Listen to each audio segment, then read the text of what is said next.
India shares many common bonds.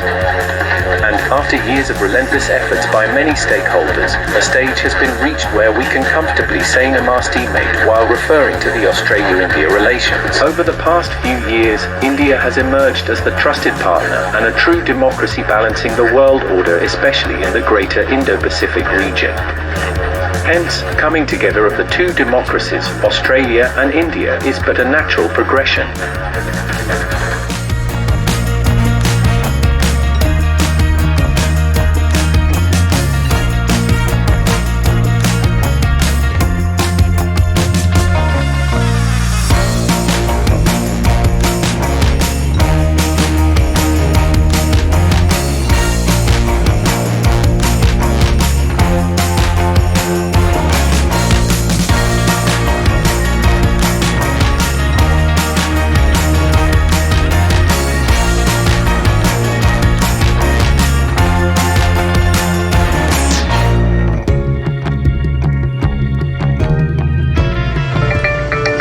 Crucial role banking and finance play in economic collaboration, bringing economies closer and strengthening bilateral ties, we take a quick glimpse on the Indian banks in Australia, their experience and way forward. The Australian banking sector is mature and regulated industry.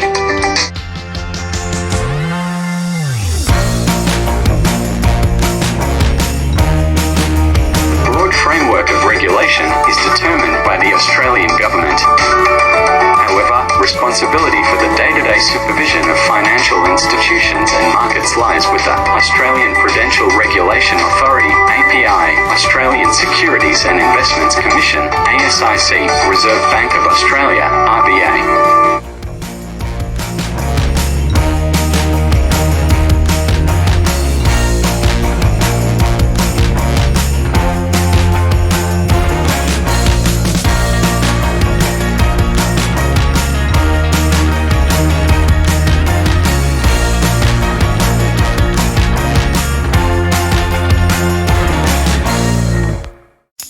In 1992, entry conditions for operating in Australia were further liberalised, following which the number of foreign-owned banks in Australia has been increasing steadily to reach the state today.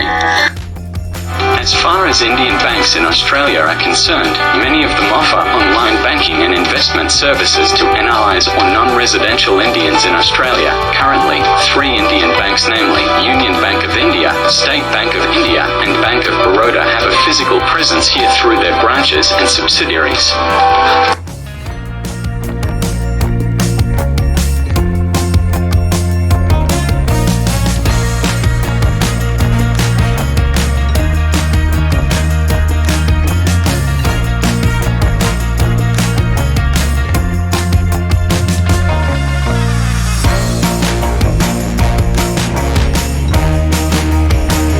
Australia is always considered as one of the easiest places in the world to do business, and we do subscribe to the same view because the ease of doing business is quite good here.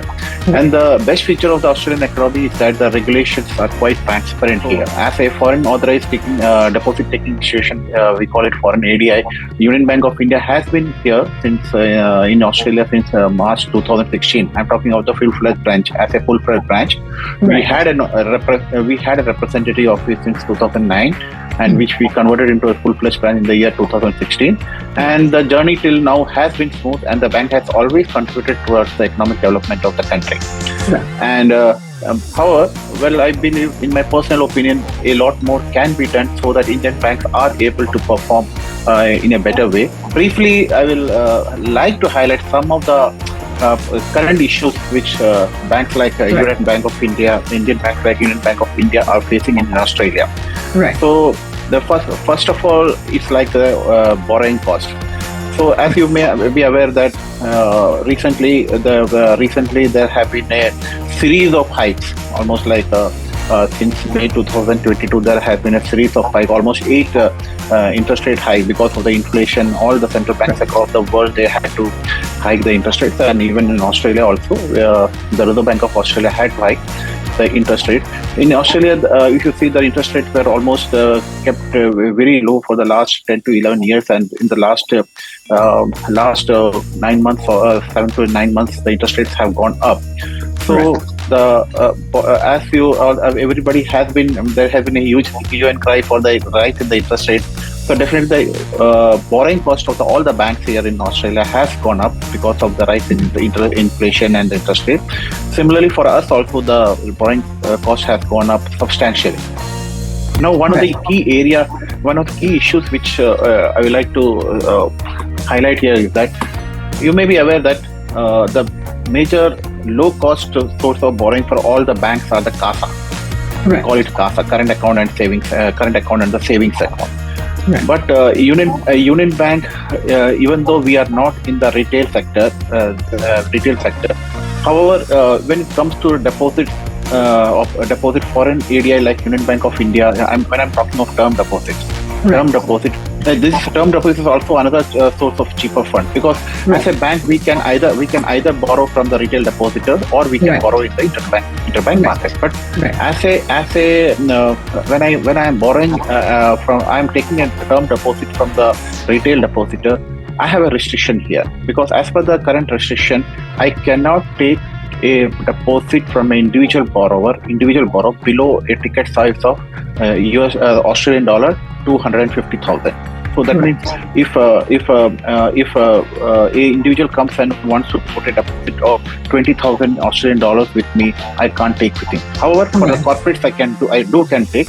But corporates, they don't put any deposit. Normally, for them, the money, always they like to put in the business rather than locking it in the term deposit. So, but individuals, there are many senior citizens, people who have been, we can talk as Indians, expat Indians who are here. They know, because they know Union Bank of India. They have been banking with Union Bank of India back in India. So they want to put a deposit, but for them, $250,000 is quite a big amount. So we cannot, even though we want to take a deposit from them, we cannot take them, because we have to ask. This is one area which we have been finding it very difficult to get low cost funds. Because of this, we have to look for the other avenue like the interbank borrowing.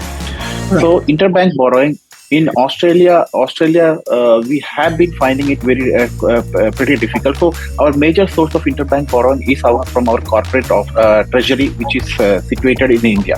My Union Bank corporate treasury, or from some banks who are outside the geographical boundary of Australia, and we can borrow from them. So again, now here also, because when I am borrowing, the another thing is that the withholding tax. So when I am borrowing from my own corporate treasury back in India, I have to pay a withholding tax of 5% over the coupon.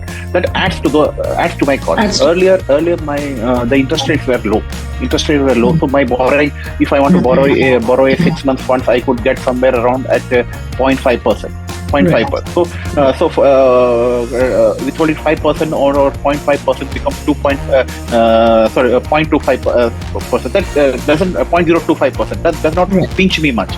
But now with the benchmark rates going up substantially, so now the borrowing cost is almost 4 to 5%. So 5% of 4% comes to around 20 basis point, which is a huge amount. So if I am borrowing from any other institution other than my parent bank, then I have to pay withholding tax of 10%. That's also a huge cost. So this is where I am finding it very difficult, because as an Indian bank, we are finding it very difficult because of the stiff competition there. Competition, the margins have almost is shrinking. So if I take out the withholding tax component, then I don't earn much. So this is where we are finding it very difficult. But this is not the same in many of the geographies where our other branches are operating. So I would like that if these things are removed, then definitely the Indian banks can do much better and contribute a lot to the Australian economy here. Of course. This Namaste Mate is a very good initiative. It will definitely bring a lot of awareness about